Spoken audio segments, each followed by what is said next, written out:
Kevin Frazier, Entertainment Tonight co-host with Nancy O'Dell, our old buddy.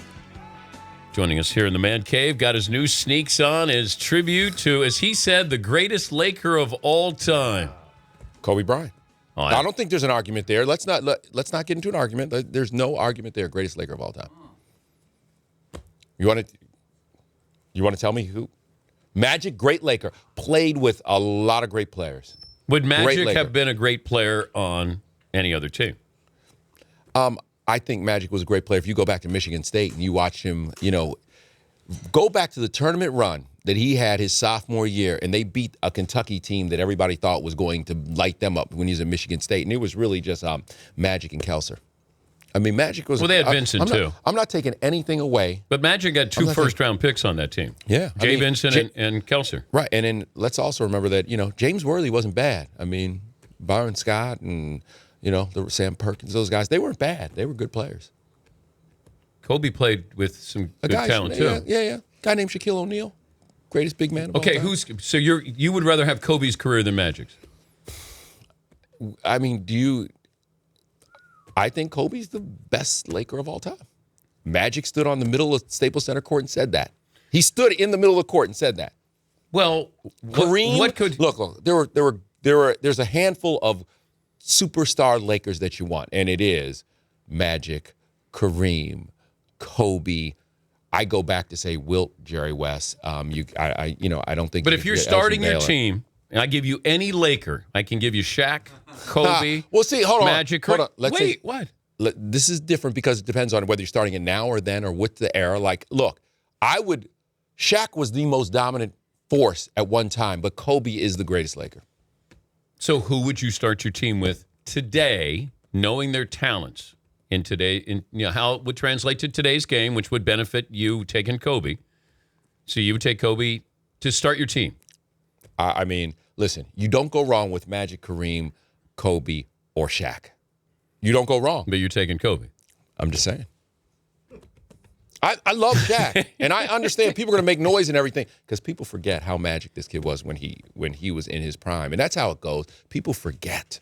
Just like every once in a while, I bust out "Come Fly With Me" for my kids so they understand Michael Jordan because they think, they're like, oh, well, Steph and this and that, and I'm like, Steph is a transformative player, but y'all need to remember, Michael Jordan was ridiculous. I mean, he was ridiculous when he first got in the league. Do you think that Jordan ever gets labeled underrated? Like the farther away we get from his career, people forget. Is it because there is that mystique of Jordan that still it's there with Air Jordan? Well, because of the shoes, people like my kids, they think he must be really good if he has shoes. But I'm like, dude was a really good player. And the other thing people forget is Jordan's tenacity. Like, he never let down. There was never, he loved to defend. He loved to just be a hard ass. He can get after people. But if we didn't have Jordan, how would we view Kobe? And would we view him differently?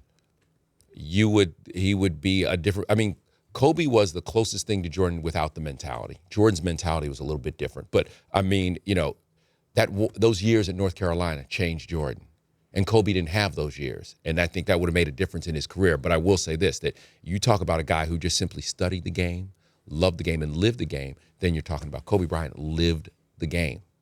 We had Jerry West in yesterday, and he said that he said, I don't stay in touch with Kobe because I work for the Warriors, and, Sure. I don't want tampering or anything. But he said, it's really, really tough making that transition. It was tough, Jerry said, once you stop playing and then you go into whatever your next job is. It's going to be. I think it's going to be different from Kobe because he's already he's made a couple trips up to Silicon Valley and kind of delved in that. He made his documentary. He wants to do films and documentary. I think he's going to be really successful with Kobe, and because he's one of those people that locks in on a single thing and is crazy scary focused. He's one of those people, and I think he'll make the transition just fine. Plus, he loves the world.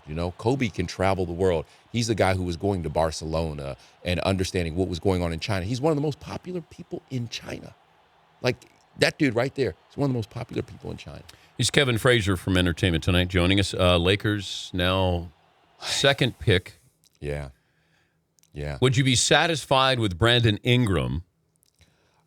I'm the guy who has a big problem with drafting on potential because potential is just it bites people in the behind. A lot of guys get fired more often than not. And so when I look at the players that are available, like right now, who comes in the league to play, Buddy Hield is ready to play. Buddy Hield raised Oklahoma's level. I'm talking about coming to play right now because the Lakers need somebody to play. And so if you get a kid on potential, here's what happens. You wait 3 years for that kid to develop, and then you're dealing with contract status, and maybe they finally are coming and they can play for you, and they leave. Then they're like, I don't know where I want to go or what I want to do. Wait a minute. We've sat here and we've built you. And it happens over and over again. What happened with Jermaine O'Neal in Portland. Right. Look at that. But it happens over and over again. Yeah. And then everybody's like, oh, this kid's ready now, and he could leave. So I hate drafting on potential. I hate it. But if Simmons goes 2 and you have D'Angelo Russell, now you have a little drama, don't you?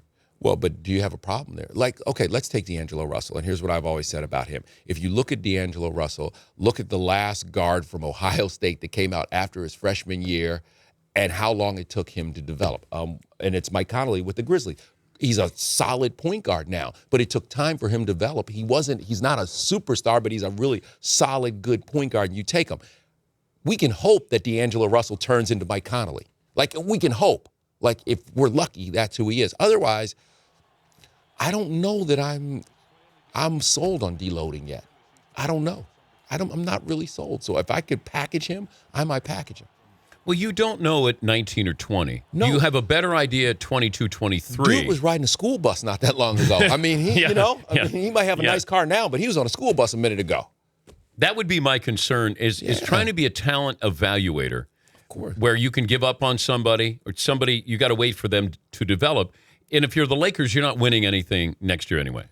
No, you're not. You have to look at your time frame and stick to your time frame and say, okay, that we have a 2 or 3 year window. Have you seen the Lakers the last 2 years? Yes, I have. It's awful. Yeah, but they chose to do that, though, Kevin. They chose to go all in on Kobe and give him 2 years, come out and see Kobe retire. Sure. And then because they could have given him less money. I mean, they could have done something drastic. Or they could have paid some of the other guys who are around. Yes. I mean, it would have been better to have power around than not have power around. Yes. You know, there are guys they could, when Lamar wanted to come back before all his troubles, bring him back. Why not bring him back? And instead, you're bringing in Nick Young. Spend that money on Lamar. You could have given that to him. That Swaggy P money that was just, I mean, it's like you just burned it. I mean, you just wasted money. Dude is wearing the Kanye's to, he's wearing Yeezys in games. I'm like, what the hell's going on here? But I'm furious when I'm looking down. I'm like, you haven't made a 3 in 7 years, and you're rocking Yeezys and tweeting about it. Are you a better shooter? I am not afraid to shoot against him.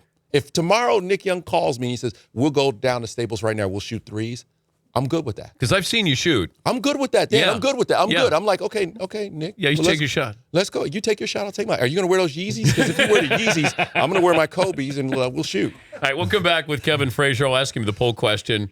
If you had to bet a week's pay of that Entertainment Tonight paycheck, who would you bet on winning it all right now?